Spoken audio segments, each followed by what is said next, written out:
position. Now from right there, instead of looking down, I want you to look straight forward, then pull. Did that change your pain at all? That's weird, yeah. You had no pain? No. And before, you could feel pain? Yeah. Josh came to see me with low back pain, especially when deadlifting. Notice his head position during this set.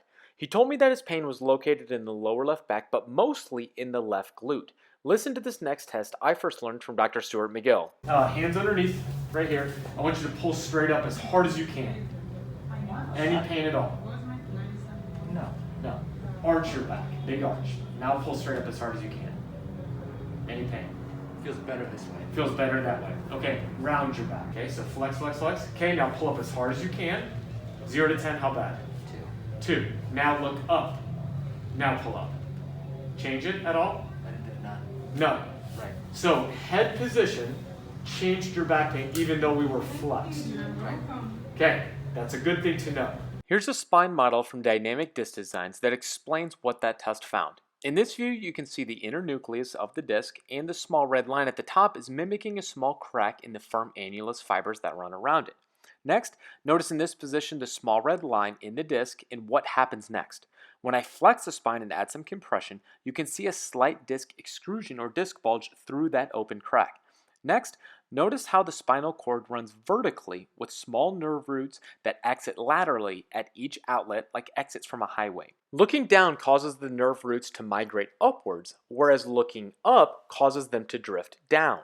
By looking down and adding the mechanism that creates a disc bulge, pressure was created against the nerve root, which causes pain in the top left of his glute. However, when I cued him to look up, the nerve root's positions were modified so that the same flexion and compression pressure no longer pushed against the nerve, which is why he no longer had pain, something Dr. Stuart McGill taught me to be labeled as a neural overhook. Listen in on how this led us to change his deadlift. Now get in your start position. Now from right there, instead of looking down, I want you to look straight forward. Okay, get nice and stiff down here, then pull. And then back down. Did that change your pain at all? That's weird, yeah. You had no pain? No. And before, you could feel pain? Yeah. There you go. That's weird. Pretty cool, huh? Yeah. Yeah. So that's just showing you that your head position in things in the gym, but also outside of the gym, matter. When you are bending over to pick up something off the ground, head position matters. Sure. Eventually, it won't as much once we desensitize your body and the body starts to fix itself. Okay. But in the short term, this just That's cool. changes how you approach day-to-day movements. Sure.